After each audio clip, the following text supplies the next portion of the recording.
sheep of your pasture. We are the children of your care. So lead us faithfully where we should go, Lord. We know not the way, Lord, so lead us faithfully where we should go. In green pastures, feed us, Lord, beside still waters, refresh our souls. Lead us in paths of righteousness for your name's sake. Lead us, Lord. We are the sheep of your pasture. We are the children of your care. So lead us faithfully where we should go, Lord. And we know not the way, Lord, so lead us faithfully where we should go. Though we walk through the valley of death, we fear no evil, for you to guide. Your rod and staff comfort us, so hold us, Lord, close to your side.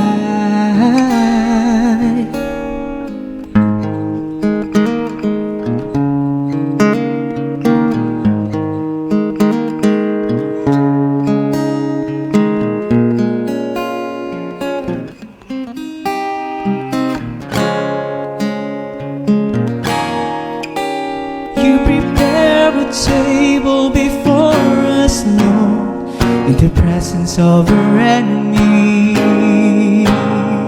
You anoint our heads with your precious oil. Our cups overflow with your love.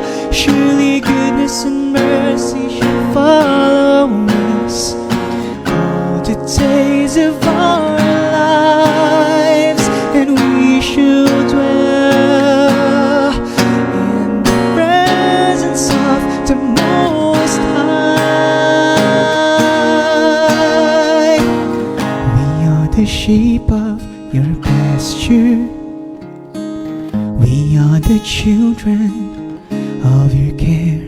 So lead us faithfully where we should go, Lord.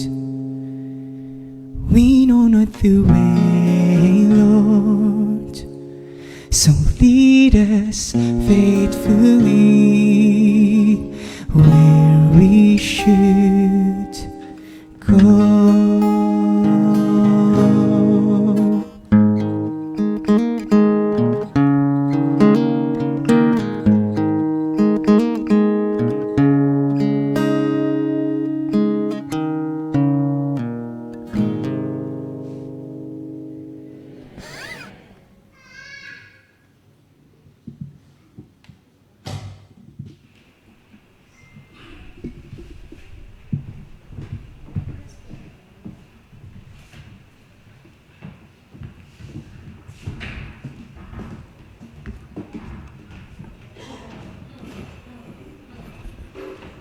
Maraming salamat, Brother Lawrence, sa napakagandang diwa ng awit. Napakaganda din ang pagkaawit, parang ipinasa ang ating mga espiritu Ayun po ay awitin ni David sa Psalms 23. Tunay na tayo ay mga tupa at ang Panginoon ang siyang ating pastol.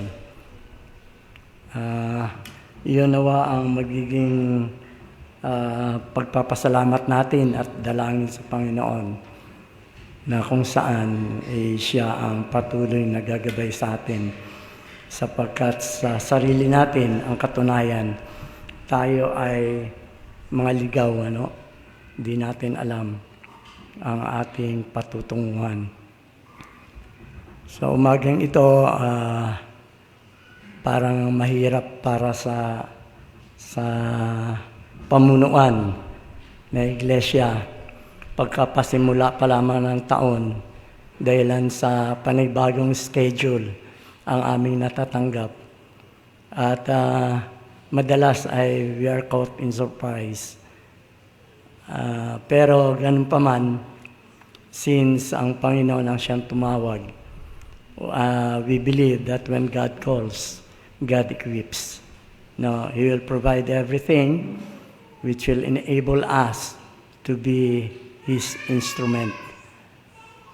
Sa umagang ito ay nag-prepare ako just yesterday kasi nakita ko lang schedule noong Thursday ata.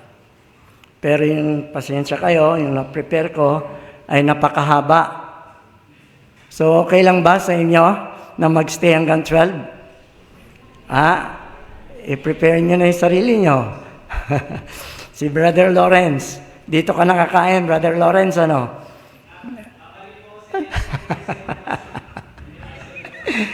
Nire-request nga si Brother Lawrence na siya ang tumayo para sa akin. Pero special number lang daw siya.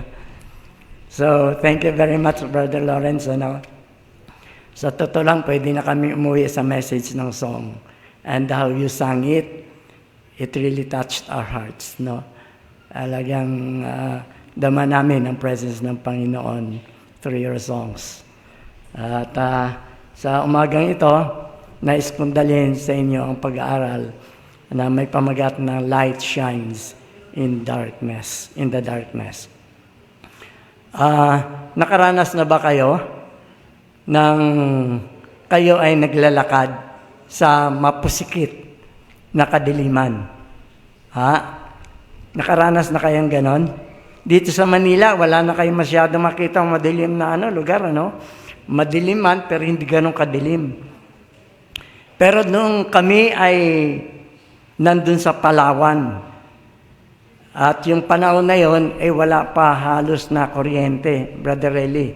Talagang pagka ikaw ay naglakad ng 7 o'clock, wala, hindi makikita ang kalsada. At yung time na yon, nung nandun kami, ang source ng aming sustenance ay yung allowance na pinapadala sa akin ng kapatid ko. 5,000 a month. Imagine niyo mga kapatid. 5,000. Nandyan na si Kiddy. Anak na namin yan. Bibili kaming diaper, gatas. Mabuti na lang at yung paligid namin ay puro gardens of vegetables. Walang problema. Ang garden doon ng mga kagulayan ay ikta-iktarya. Pagkakamatis, 1 hektarya, puro kamatis. Pagka ang tanim nila kalabasa, 1 hektarya kalabasa, minsan magkakasabay-sabay pa yan. Naranasan pa namin doon na kami ay binigyan ng isang basket ng puro sili. Bell paper. Sabi ko, anong gagawin namin dito? Sili ito. Hindi, masarap adobohin yan. Pero hindi namin trinayon. Pero pagka kumukuha ko ng allowance sa Puerto pa, and from Puerto to our place is 3 o'clock at 3 hours at least, 3 hours or more. ay ang travel doon ay twice a day lang. Isa sa umaga at saka isa sa hapon. Ang biyahe doon ay 2 o'clock, galing Puerto, pabalik. Pagka sa umaga naman, 6 o'clock, papuntang Puerto. Pero minsan, nadidelay yung biyahe. Kaya pagka na-delay, umaabot ng 7 o'clock in the evening ang pag-uwi ko. Imagine, lalakad ako ng more than a kilometer papunta sa amin from the highway. No? Ang dilim. Sinubukan kong lumakad, pero talagang hindi ko kaya. Hindi ko kayang ihakbangin pa ako. Natatakot ako, baka mapakanal ako. So, ginawa ko, bumalik ako. Pero doon sa may highway, merong bahay doon na doon kami nagpapagiling ng palay. So, pumunta ako doon, nanghiram ako ng ilaw. At yun, nakauwi ako. Isipin nyo, mga kapatid, kung gaano kaimportante ang ilaw sa buhay natin. Especially sa ating spiritual na buhay. Kung ang ating buhay sa mundo, na kung saan tayo ay gumagalaw, napakahalaga ng liwanag, how much more doon sa buhay natin, sa ating paghahanda sa eternity. Noong pumunta kami sa Palawan, hindi ko alam kung paano ko pangasiwaan. Kasi first time na dumating kami doon, gabi na. Pero may dala kaming sasakyan. Pagdating namin sa tutuluyan namin, imagine ang tutuluyan namin may bubong lang. Pero walang dingding. Walang dingding. Dala ko ang aking isang anak, si Kidi, at saka yung asawa ko. Iniisip ko pa paano kami ngayon. Doon sa lugar, malamig. So, ginawa ko, since may dala kaming trapal, tinapalan ko yung paligid. Pero ang problema, hindi rin ako makagalaw. Kasi ang dilim. Ang dilim. At Friday evening yon. So, sinikap ko na gumawa ng paraan, naisipan ko na pailawin ko yung sasakyan habang gumagawa ko. Pero hindi nagtagal, meron ako narinig na mga tao na dadaan. At naalaman ko na sila ay mga Adventist galing sa church. So sabi ko, makipag-usap tayo, hihiram tayo ng liwanag, ng ilaw. So yun, nagkaroon kami ng ilaw dahil doon sa mga kapatid. So, hindi ko alam kung paano namin gagawin ang pagstay doon dahil sa walang ilaw. Pangalawa, hindi rin namin alam kung saan kami kukuha ng tubig. So sabi ko, nagugutom na tayo. Kailangan natin na kumain. Wala tayong tubig. Pero ang gilid ng bahay namin ay mayroong ilog, parang ilog, parang kanal, flowing siya. Ginawa namin, ang misis ko, nagsandok ako doon. Tapos pinakulo namin. Isipin mo, kinabukasan, nalaman-laman ko, yung mga dumi pala ng kalabaw Isipin niyo mga kapatid, kung kayo ay nabubuhay, na kayo ay walang alam sa lugar na kinaroroonan ninyo, ano kaya ang pakiramdam ninyo? Mahirap, di ba? Mahirap.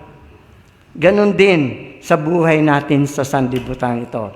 Sabi dito sa binasa ng ating kapatid, sa John 12:35, sabi, then Jesus said to them, paano bang gamitin to? Ayaw.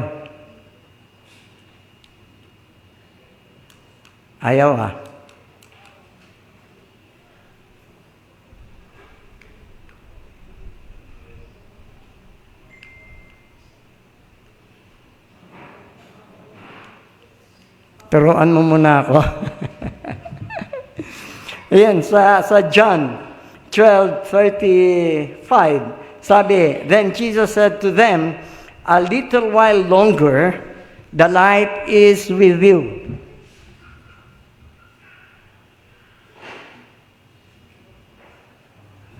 Thank you.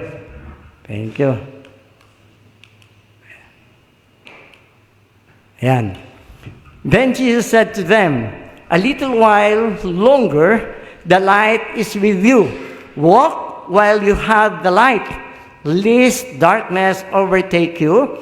He who walks in darkness does not know where he is going. Yan po ang kalagayan natin sa sanlibutan ito. I-admit niyo po ba yan? Ha? Admit natin yan, na in this world, sa mundong ito, kailangan natin ng liwanag. Hindi literal na liwanag na ganito. Although, kailangan din talaga natin yon. But more so, we need our spiritual light, no? Na kung saan, sa mundong ito, hindi naman natin talaga alam kung ano ang kalagayan natin. Sino ba nakakaalam dito kung ano ang mangyayari sa inyo bukas? Brother Coach, alam mo ba kung ano mangyayari bukas? Even mamaya, alam niyo ba kung ano mangyayari sa inyo? Hindi natin alam, di ba? Hindi natin alam yon. But then Jesus said to us, Jesus is saying to us, sandali lamang ay darating ang liwanag sa atin. No? Mamaya, makikita natin kung papaano magkakaroon tayo ng liwanag. At dito, pinapahayag din sa atin na tayo ay lumakad samantalang mayroon pang liwanag. Sapagkat mayroong pabala na marahil ay darating ang kadiliman sa atin. At ang tao na lumalakad sa dilim ay hindi alam kung saan tutungo. Right? Sa ating buhay, sa mundong ito, kadalasan, meron na tayong mga plano. Meron na tayong life plan. Meron tayong insurance. Ang dami-dami mga plano, di ba? Meron mga savings. Kasi, pinaghahandaan natin yung future natin. Bakit natin ginagawa yon? Bakit natin ginagawa yon? Because somebody has introduced them to us. Di ba? Mayroong nag-introduce sa atin yan. And light comes in our mind. Okay yun Magandang idea yun Gagawin ko yun. No? Kaya yun, isang pamamaraan na kung saan tayo ay nakakaramdam ng kapanatagan sa ating buhay.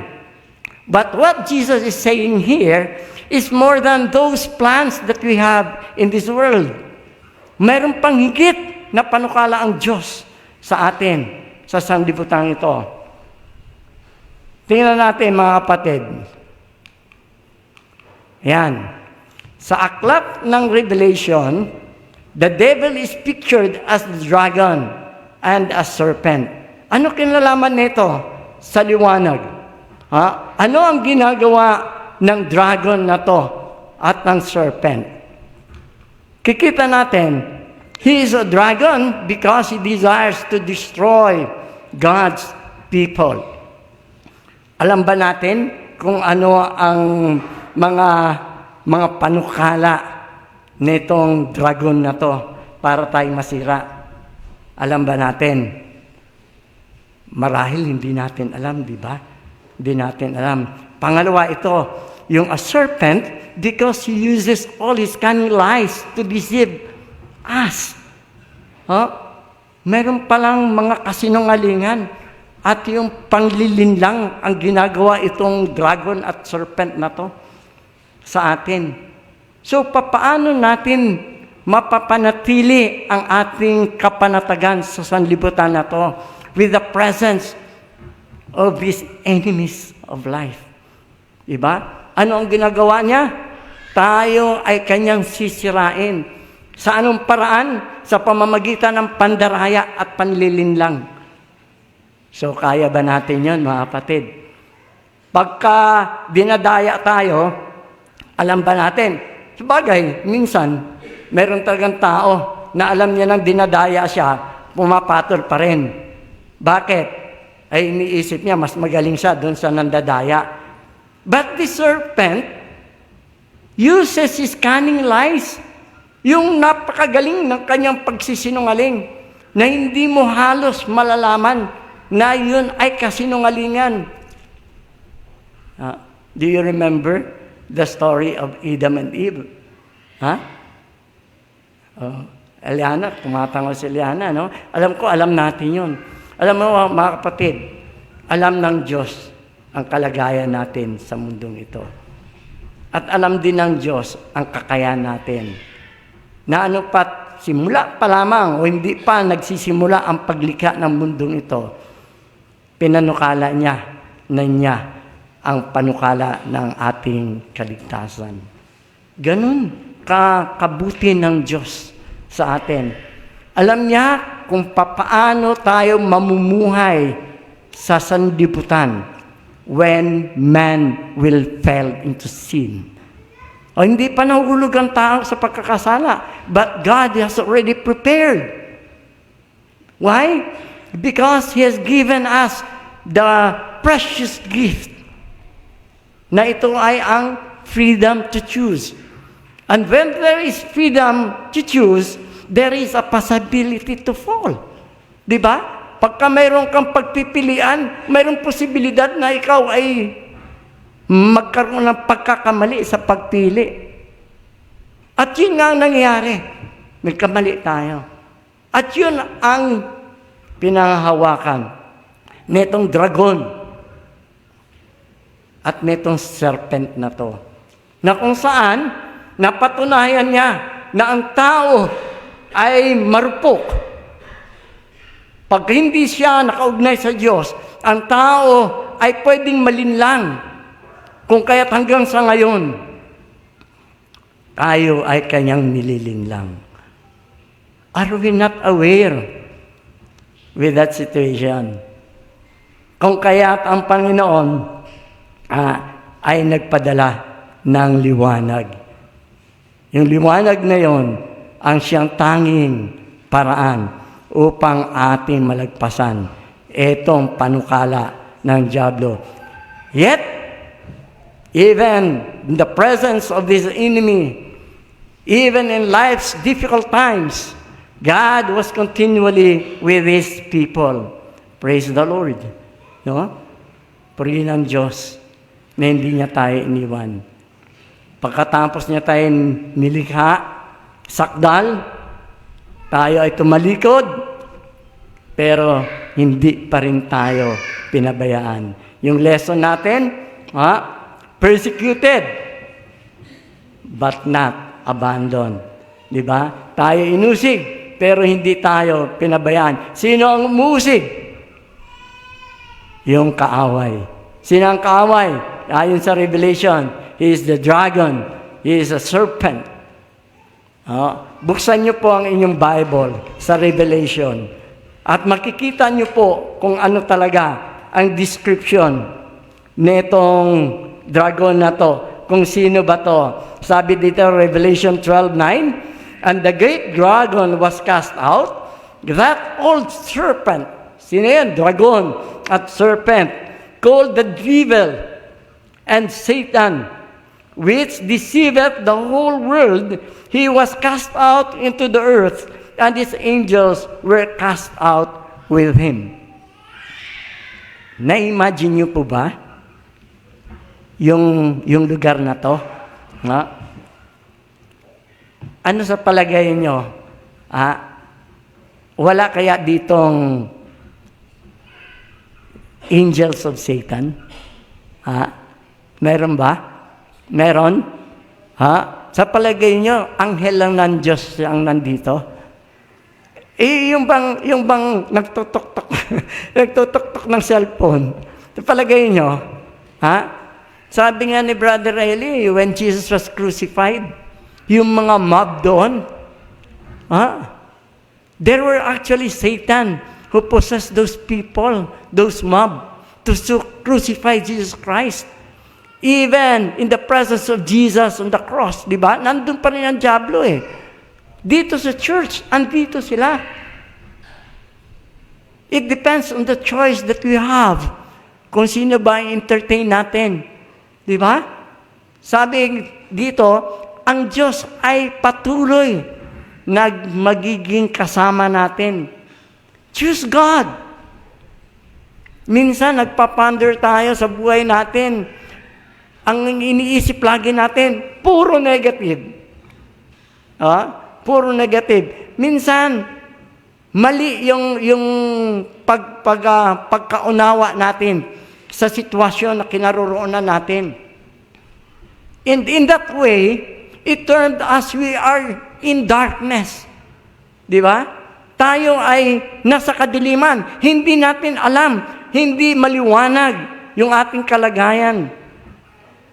At kadalasan, yun nga ang kalagayan natin. Di ba?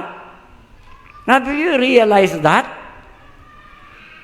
Not unless na ating ma-realize yun, ay hindi tayo mangangailangan ng tulong.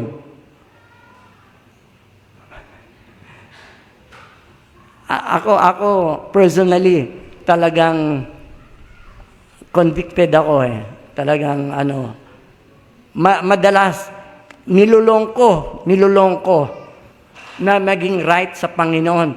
Masarap ang feeling to be right with God. Na-experience nyo ba yun? Na-experience nyo yun? To be right with God? Ang sarap ng feeling. Kung hindi nyo pa na-experience, siguro one time, ako naniniwala, naranasan nyo yan eh. After kneeling down before God, how do you feel?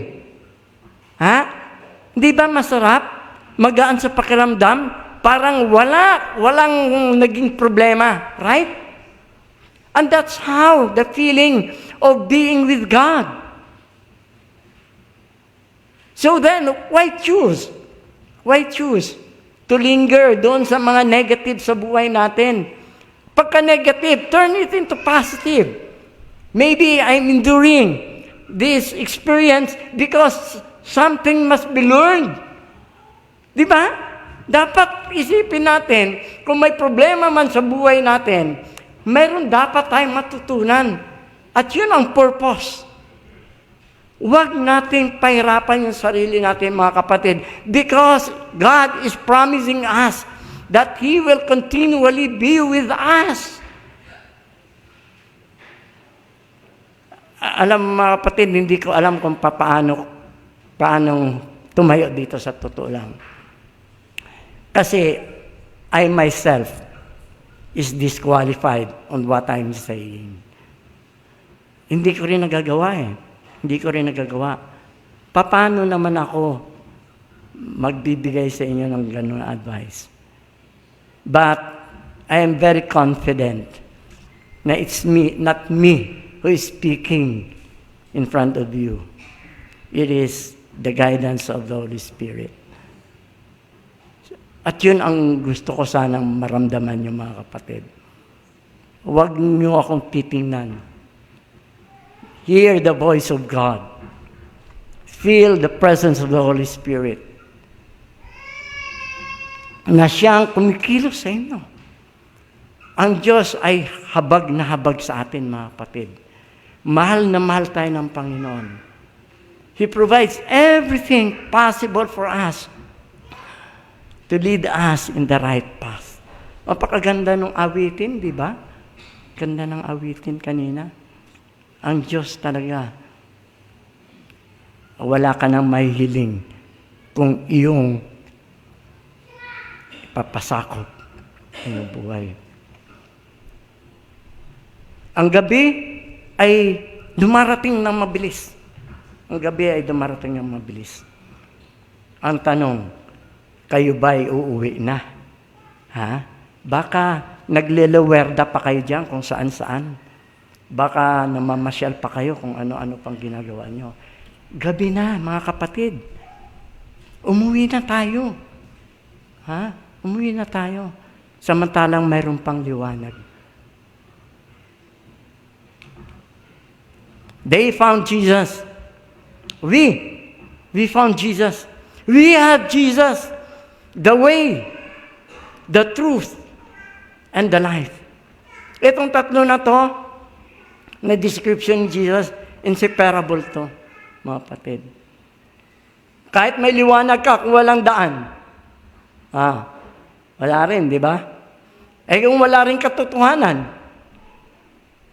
at yung daan na dinalandas mo, ay hindi din daan patungo sa buhay.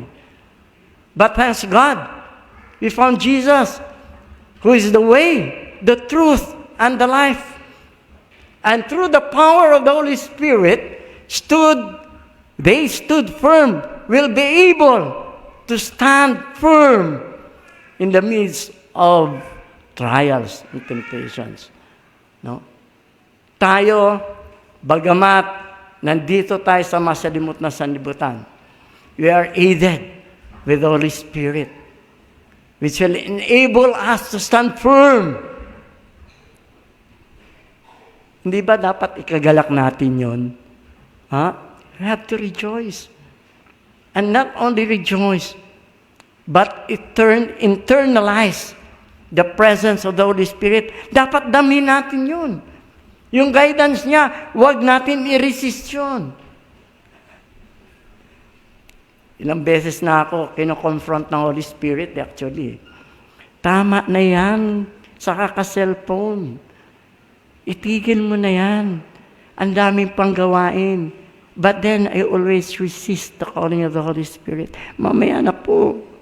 Tapusin ko lang to. Alam mo, dati-dati, napakatibay ko dyan. Maingay. Ako lagi nagsasalita. Ano ba yan? Cellphone. Ganon din yun na nagagawa. Maingay, magulo. Alam mo yung ginawa ko? Nag-cellphone na rin ako. Ang tahimik. Ang tahimik. Hanggang ngayon. Is there truth? Is there light? Wala di ba? Wala. Meron nga akong naalalang kwento Meron naglalaro Dalawang magkaibigan Yung isa, kilala na leader bilang isang Kristiyano. Yung isa, medyo ganon, Kristiyano din. Naglalaro.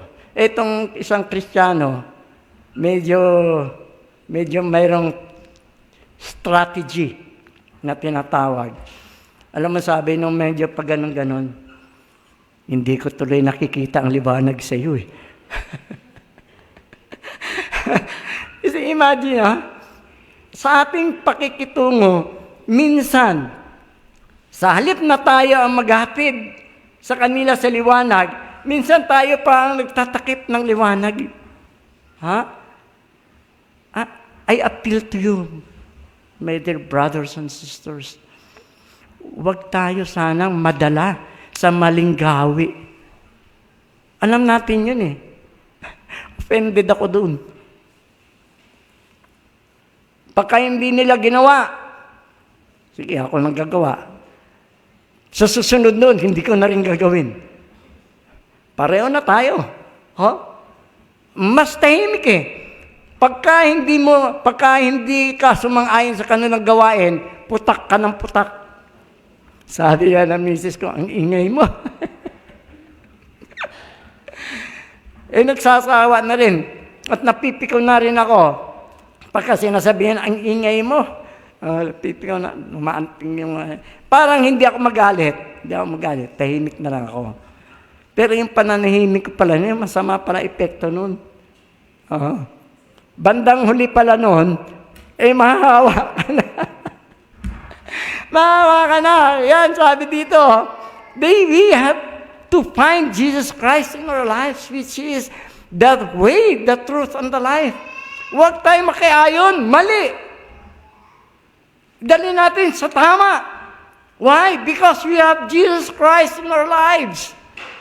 Sabi, at sa pamamagitan ng banal na Espiritu, napakahalaga talaga ng banal na Espiritu sa buhay natin.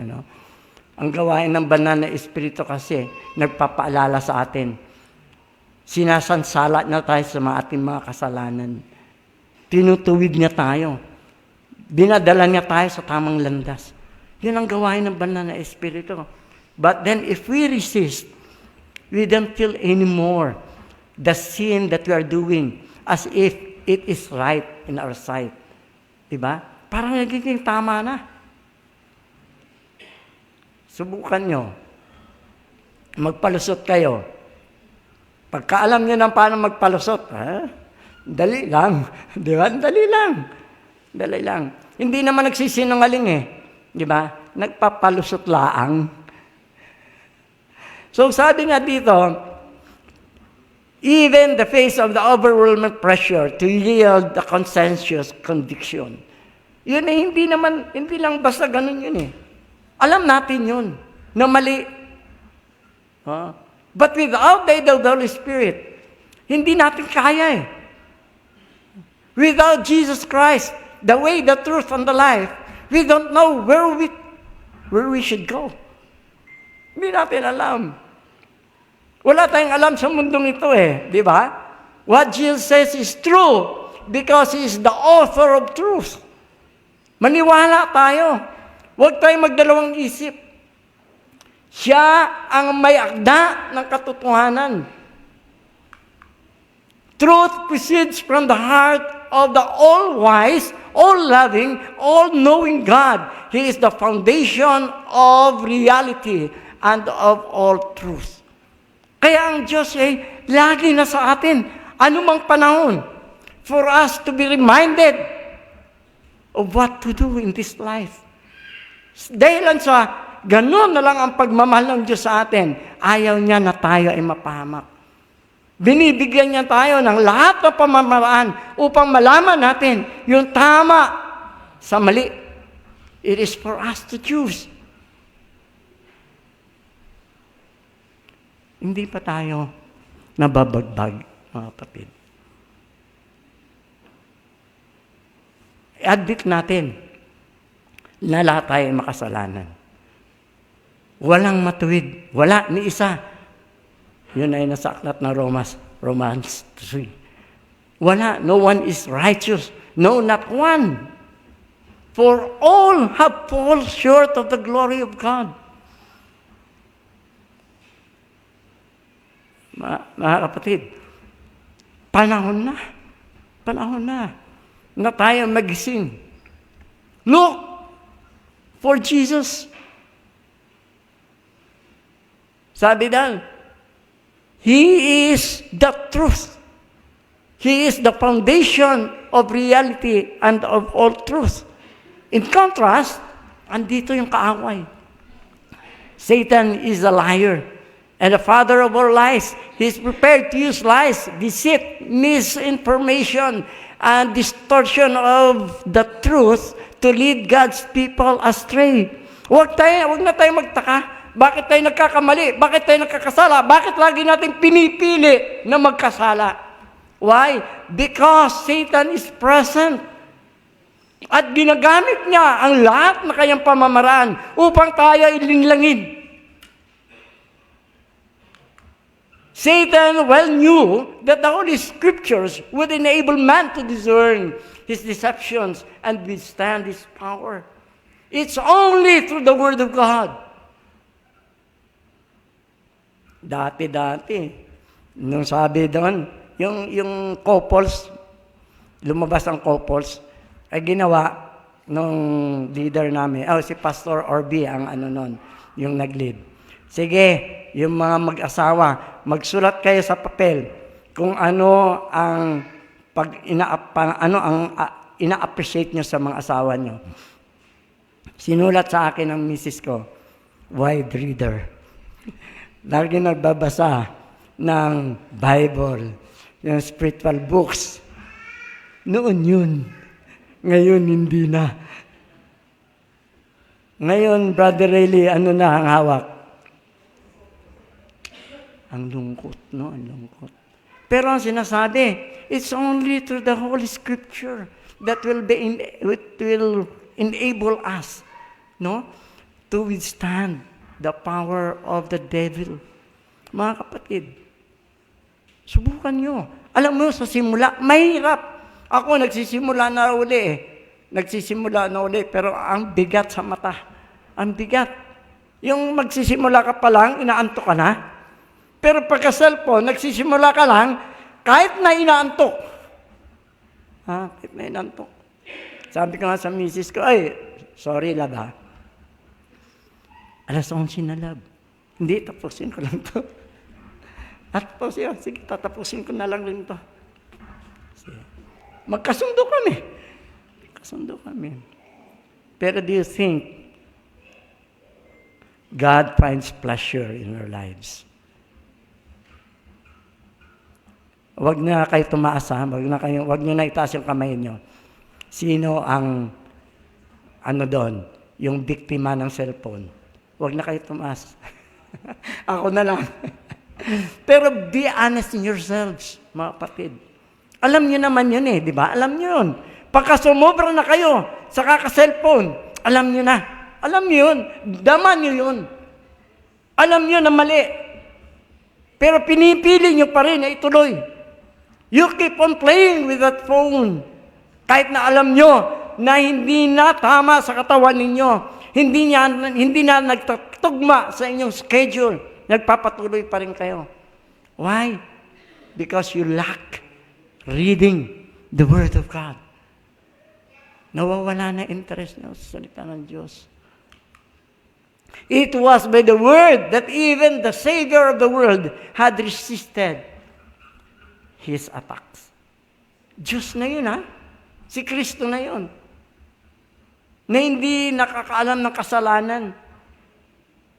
And yet, He needs the Word of God. Yun pa rin ang ginamit niya. It is written. It is written. Kung hindi tayo nagbabasa, anong written yung sasabihin niyo dyan? It is in the Facebook. Yun ang sasabihin niyo. Alam mo, ginajustify ko pa yun Minsan, kinukonfront ako ng Holy Spirit. Cellphone ka ng cellphone. Kulang ka na sa devotional mo. Alam mo ang justification? Nagsisend naman ako quotation, Nag-morning devotional naman ako, yung mga quotations, mayroon naman explanation yan. Sinesend ko pa nga Pero nararamdaman ko sa sarili ko na nanghihina ako spiritually. Hindi na nga ako ganun ka-eager na tumayo dito Kung totoo sila, ang dami kong in-approach dito pa lang. Si Sterling, in-approach ko yan. Sterling, ikaw na magsalita. Ayaw ko sana. Why? Alam ko, hindi ganun katama ang ko sa Panginoon.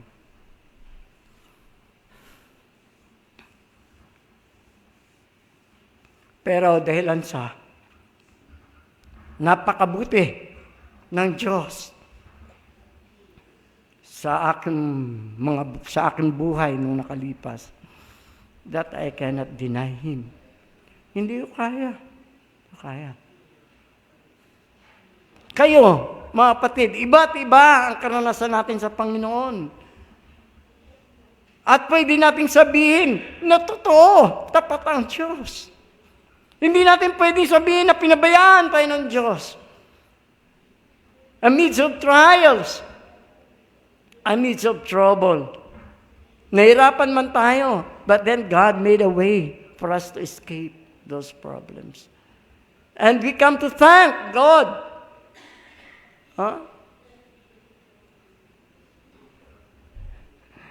Itong kaaway na to, grabe no? Grabe. Hindi na nahabag sa atin. Walang awa nung namatay nga daddy ko.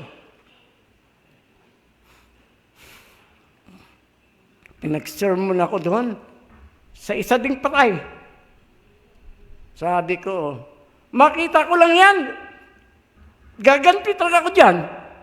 Kinuha niya daddy ko. Binigyan niya ng sakit daddy ko. But not that. God has a purpose. Coming to realize na hindi ko kaya yun. God is the only way. The Holy Scripture has a heavenly plans recorded in it for us to be saved. Basahin natin, mga kapatid. Alam ko, oftentimes we feel that we are away from God. But God is inviting us to have these Holy Scriptures in our hearts. Para sa ganun, ay malaman natin kung ano ba talaga ang panukala ng langit sa sangkatauhan para tayo ay magtamo ng kaligtasan. It's already in the Scripture. Paano ko kaya yun magagawa? Sterling. Pag-pray niyo rin ako. Alam nyo, marami akong bagay na gustong gawin, hindi ko magawa. Bakit? Elder kasi ako, head pa eh. Ayaw ko minsan magsimba eh. Ayaw ko minsan mag-participate. Gusto ko na nga tumanggi. In fact, ginawa ko na ngayon eh. Ayaw lang nila ako payagan. Kasi, alam ng Panginoon, no, na ako ay mapapariwara kung gagawin ko yun. Pagka umayaw ako, baka sundan ako ng mga anak ko. Ayaw na rin yan, Sterling. At yun ang malaking concern ko. Okay, ako okay na. Buhay ko malapit na eh. Konti na lang. At matatapos na. Pero yung mga anak ko, how sure am I that they are already grounded in the truth? Nagpapagamit sila sa Panginoon, pero hindi ko alam kung gaano kalalim ang kanilang ugnayan sa aming Panginoon. So as with my concern to you, brothers and sisters in Christ, mahal ko kayo lahat, mga kapatid. Why? Because God is in my heart. Andito yung pag-ibig ng Diyos. Pagka na magkakaproblema kayo, tahimik lang ako, pero deep in my heart. Talagang masakit yun. Hindi ko rin alam kasi kung paano ko bigyan ng solusyon. Baka pagka in-approach ko kayo, baka magdagdag pa ang problema niyo dahilan sa ako ay naapektuhan. Ang ating mga ginagawa, mga kapatid, yan ay nakakabigay ng influensya sa ating kapaligiran. Whether we like it or not. Choose to be good. Choose to have Christ. Ang sarap ng mga kapatid. Madaman ninyo, na mahal niyo yung kapatid nyo, you will long more for heaven. Ang sarap kaya yakapin yung mga kapatid. Minsan nag-Thanksgiving dito. Bawat nakasalubong yan. Ay, sarap. Ano yan eh? Yung brotherly love na mararanasan mo sana, sa ngayon na wala pa tayo sa langit, because that will be our picture in heaven. We are binded with the love of Christ. Ang sarap, di ba? Read the Scripture, for in those words are the plans of heaven for our salvation. Sabi, since all Scripture is given by inspiration of God, huwag na rin magdalang isip. Kasi sinabi, yun ay kinasihan ng Diyos eh. Huwag na tayong magdalawang isip, mali ang sinasabi ng Bible. No. Huwag na kayong mag-isip. And is profitable for doctrine, for reproof, for correction, for instruction in righteousness. Gusto niyo maging matuwid? Gusto niyo maging mabait? Read the Bible. Gusto niyo hindi na kayo sinasaway? Read the Bible. Kasi tuturuan na niya kayo. And the Bible itself will be the one to teach you how to live. The Word of God, it and it alone, must be the final and ultimate standard for understanding of all sacred truth.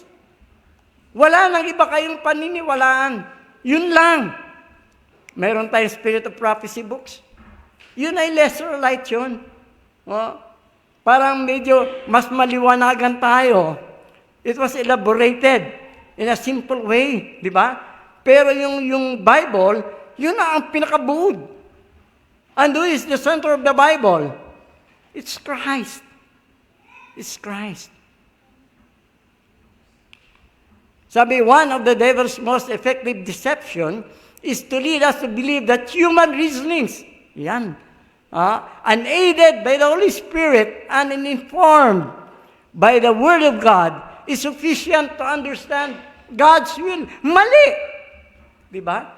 Akala natin tama na yung mga ng tao. Mali. Minsan, meron ako nakakausap yung hindi naniniwala. Ano ba tawag doon? Atheist. Naku, ang hirap paniwala. Ang hirap paliwanagan. Obvious naman, pero ayaw maniwala. Kaya mayroon daw na alam ang katotohanan, pero sadyang ayaw tanggapin ang katotohanan. Are we one of those kind? Are we one of those people? Alam na natin ang katotohanan, pero ayaw natin tanggapin.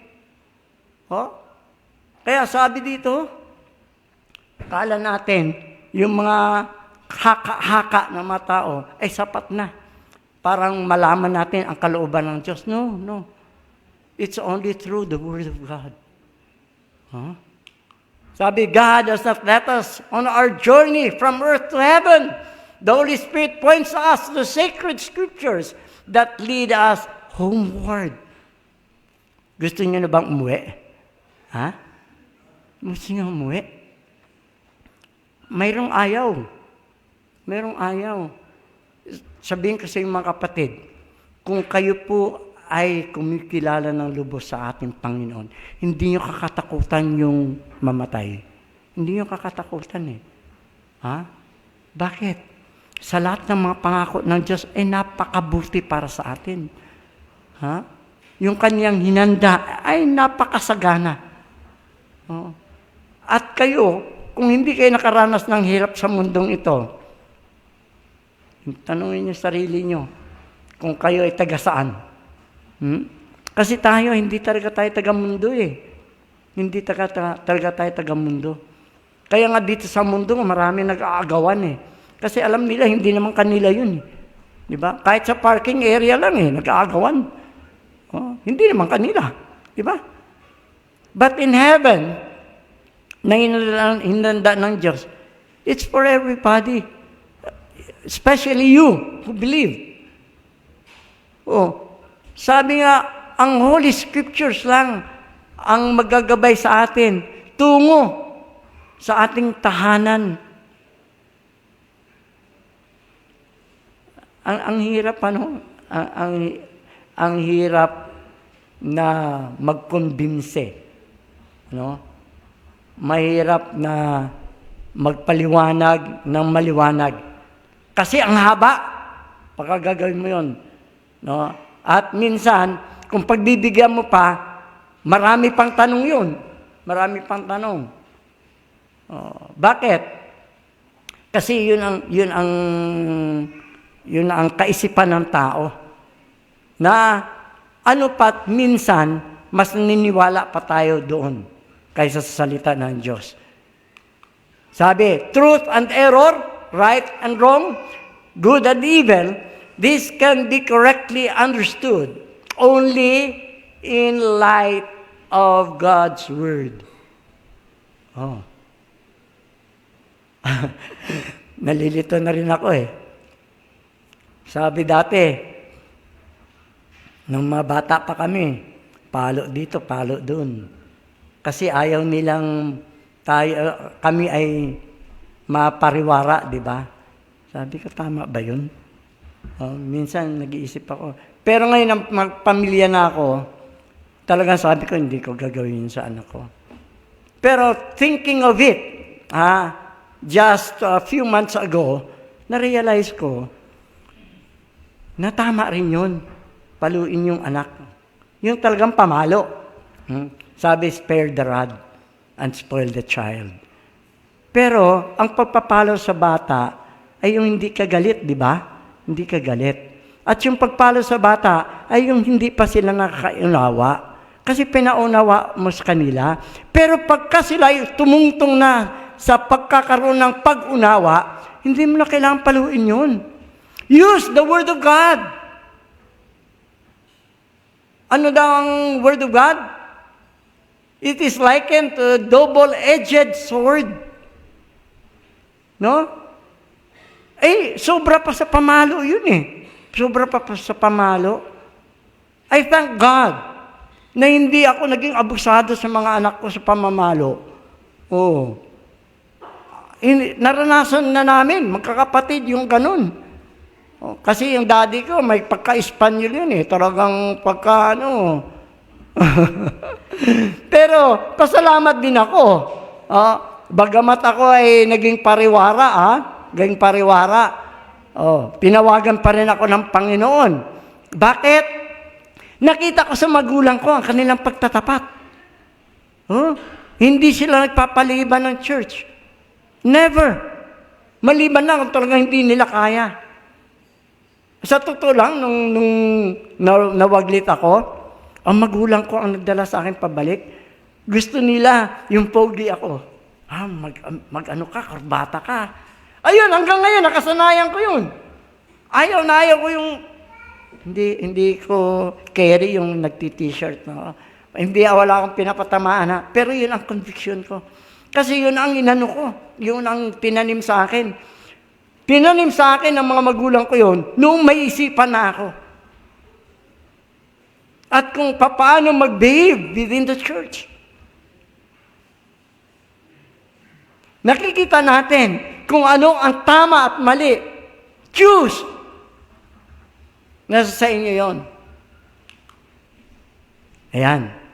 So, tayo ay tapos na, mga kapatid. Anong oras na? Tama-tama, di ba?